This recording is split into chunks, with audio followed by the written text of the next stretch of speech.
Hey you, if you want to be called big man next time you go to the gym, you can't be walking around with biceps looking like flat Stanley.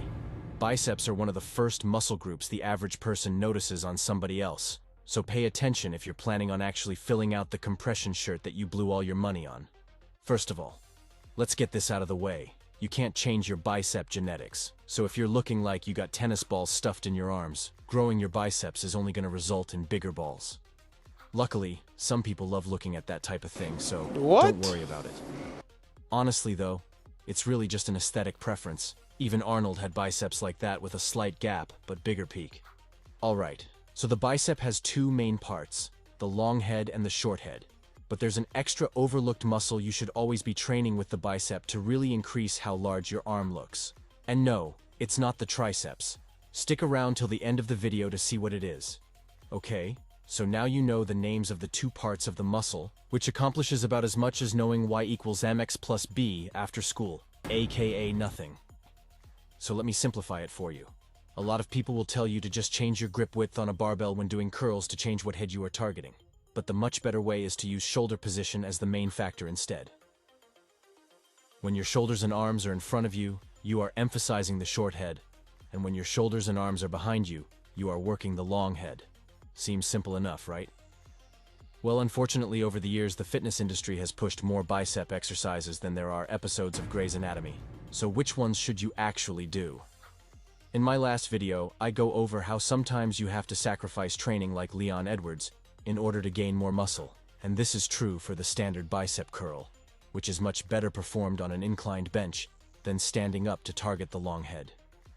This is because your shoulders are actually behind you.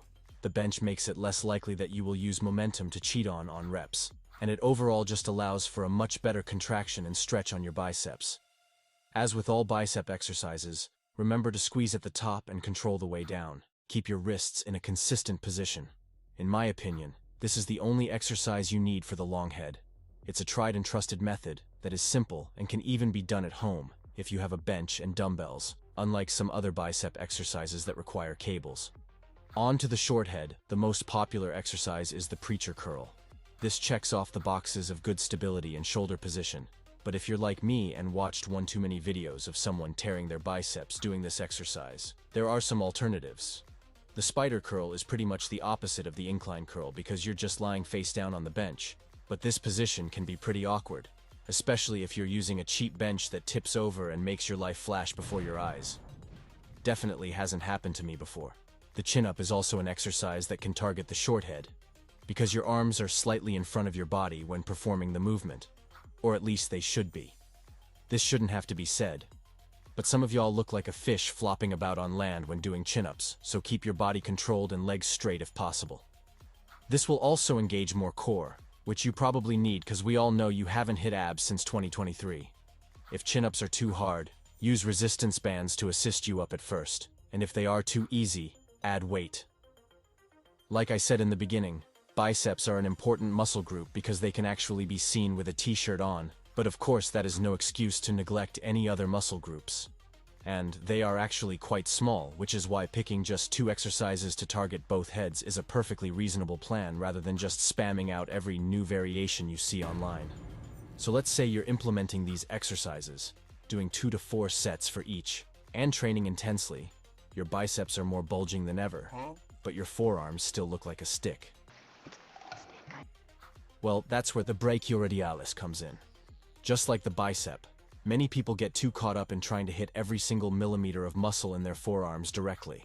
But the truth is, most of it gets hit indirectly by simply carrying around and holding onto weight, especially hanging from things if you do more calisthenics.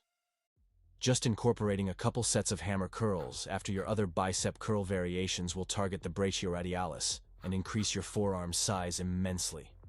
The shoulder position doesn't matter as much here, so you can do them standing up if you want to make Leon Edwards proud. Alright, hopefully, you can now achieve your first looking big king. Just, make sure you look behind you before you say thank you.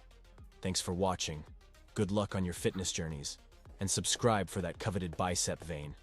And 'cause I'll be going over more muscle groups in the future, that too.